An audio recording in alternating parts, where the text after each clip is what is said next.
Assalamualaikum warahmatullahi wabarakatuh. Kembali lagi bersama saya. Kali ini kita akan berbincang-bincang bagaimana potret guru di Indonesia. Nah, kali ini bersama saya ada Pak Ipul, guru dari SDN Sindang Asa 2. Pak Ipul, gimana kabarnya? Alhamdulillah baik, Kak Haji. Oke, langsung saja Pak Ipul nih ke pertanyaan pertama. Nah, kalau melihat kita potret guru di Indonesia itu banyak sekali warna-warninya, perbedaan dari guru-guru yang ada di perkotaan sampai di pedesaan, bahkan sampai di pelosok. Nah, ada yang fasilitas yang memadai, ada yang fasilitasnya kurang, bahkan akses ke sekolah itu sangat sulit. Nah, gimana nih pendapat Pak Ipul tentang potret guru di Indonesia dengan banyaknya beragamnya warna-warni? Oke, baik Kak Haji. Nah, jadi di Indonesia ini kan ada bermacam-macam yang tadi Kak Haji sebut, yaitu tentang guru di perkotaan dan guru di pedesaan. Nah, di sini di guru perkotaan itu yang sering kita lihat lah, yaitu dengan pemaduannya, teknologi, fasilitasnya pun memadai, ruang kelasnya pun ibaratnya memadai, ada yang ber-AC, ada yang menggunakan kipas angin, bahkan sekarang pun misalkan ada yang sudah diberikan yaitu dengan smart TV yang diberikan oleh pemerintah. Nah, sedangkan untuk yang di pedesaan itu masih menggunakan papan tulis yang dengan menulisnya dengan kapur, kan gurunya pun ketika untuk sekolah masih melewati gunung atau misalnya dengan melewati menyeberangi sungai, bahkan misalnya mereka pun merelakan untuk merogoh dari koceknya sendiri untuk ongkos biaya perjalanan. Dan juga misalnya kalau misalkan ada anak-anak di situ yang tidak memiliki buku tulis misalnya, yang dibelikan oleh gurunya itu. Nah, maka dari itu kalau misalkan boleh saya rangkum di sini, guru Indonesia itu yang tadi di perkotaan dan di pedesaan itu kan ada yang namanya ketimpangan. Saya bisa rangkum di sini yaitu ketangguhan di atas ketimpangan. Jadi untuk yang di guru di perkotaan itu dia merasakan kenyamanan, anak muridnya pun juga sama. Dan ketika untuk yang di pedesaan dia itu mungkin merasakan kenyamanannya ya karena adakannya fasilitas sekolah ya walaupun dengan seadanya tapi dia bisa sekolah gitu. Tetap sekali nih Pak Ipul. Nah, ngomong-ngomong tadi nih Pak Ipul berbicara tentang masalah banyak enggak sedikit guru kita itu sampai rela merogoh kocek sendiri atau mesisihkan sebagian gajinya, walaupun ya kita tahu nih Pak Ipul nih guru-guru di Indonesia itu kesejahteraannya juga masih kurang. Ada yang mungkin sudah PNS, terus ASN, bahkan PNS terus juga dia bersertifikat. Dan terus juga masih banyak nih guru-guru yang belum bisa mengikuti tes PNS atau belum lulus tes PNS. Jadi masih menjadi yang honor lah guru ya, honor, guru betul. honor. Nah, itu gimana tuh Pak Ipul pandangan Pak Ipul tentang guru honor di Indonesia serta ketimpangan antara kesejahteraan guru honor dan PNS itu Pak Ipul? Ya, jadi begini, untuk yang misalnya kayak guru honor dan PNS itu ada yang namanya perbedaan ya. Jadi kalau misalnya untuk yang guru PNS ya mungkin dia sudah sejahtera dengan apalagi yang sudah bersertifikasi yang tadi Pak Haji sudah sebut.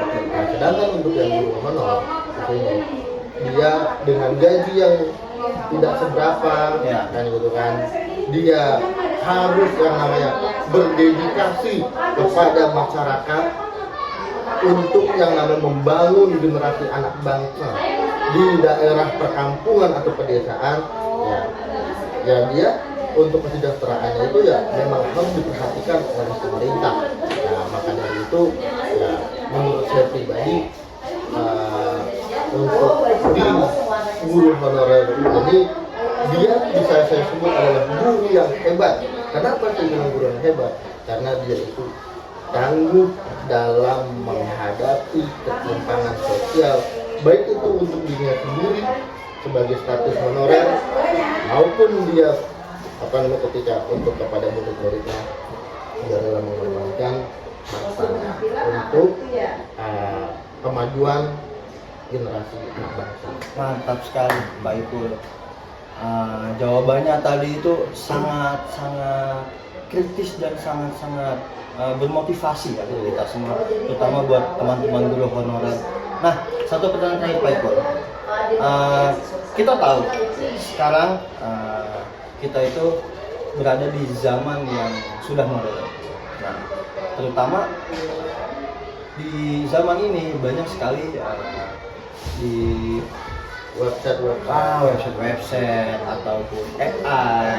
Jadi perpindahan zaman ke digitalisasi. Nah, terus juga kita gimana nih pendapat Pak Ipul sebagai guru muda? Mungkin Pak Ipul sudah mengerti yang namanya digitalisasi, AI, itu segala macam. Gimana tuh Pak Ipul nih tentang perubahan zaman kita dari yang terdahulu nih yang mengajar kita masih pakai buku, terus di papan tulis itu, terus yang sampai berpindah sekarang ini sudah pakai komputer lah, yang tadi Pak Ipul bilang ada yang dikasih TV digital tuh, smartboard gitu. Gimana Pak Ipul perpindahan digitalisasi ini? Nah, jadi ya kita sebagai guru Indonesia, kita harus yang namanya mengikuti perkembangan zaman, ya perkembangan zaman yang tadinya awalnya menulis di papan tulis, bahkan ada yang menggunakan kapur, itu ada yang menggunakan buku. Kita juga harus mengikuti perkembangan zaman, kita belajar ya, sebagai guru muda ya kita harus bagaimana caranya kita harus mengikuti perkembangan zaman ke depan supaya anak-anak generasi bangsa ini, anak-anak murid kita bisa mengerti bahwasanya kedepannya itu ada yang namanya zaman yang begitu hebat. Ya, kita harus yang namanya mengenal AI dan belajar bagaimana caranya. Pokoknya tentang digital. Nah, kita harus belajar bagi guru Indonesia supaya kita bisa mencetak generasi yang hebat. Nah, Pak Ipul, ngomong-ngomong nih, kita sudah belajar tentang digitalisasi gitu. Nah, Pak Ipul kan sebagai guru muda. Nah, kan nggak semua nih Pak Ipul, guru-guru di Indonesia itu mengerti yang namanya teknologi, melek teknologi gitu. Ya.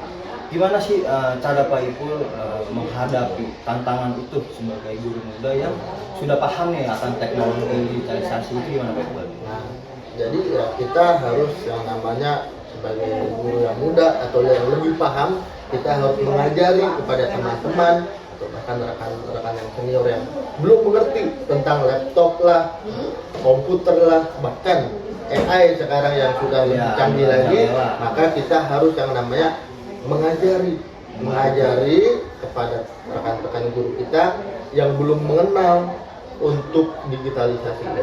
Nah, itu berarti sesimpelnya kita harus membantu lah kalau misalnya ada teman-teman kita harus membantu tolong. Karena nggak semua guru di Indonesia ini mengenal dan mengerti teknologi. Sudah tak terasa ya perbincangan kita sudah berlalu, walaupun singkat tetapi sangat bermanfaat, ilmu baru buat kita semua. Oke, Pak Ipul, terima kasih sudah mau datang ke sini untuk mengobrol-ngobrol dan berbincang-bincang, dan terima kasih atas ilmu baru dan sudut pandang baru dari saya, terutama buat saya sendiri dan rekan-rekan nonton semua. Oke, tak terasa kali ini kita harus berpisah. Semoga apa yang tadi Pak Ipul sampaikan menjadi pandangan baru dan bermanfaat buat saya dan tentunya kalian yang nonton. Ya, akhirnya wassalamualaikum warahmatullahi wabarakatuh.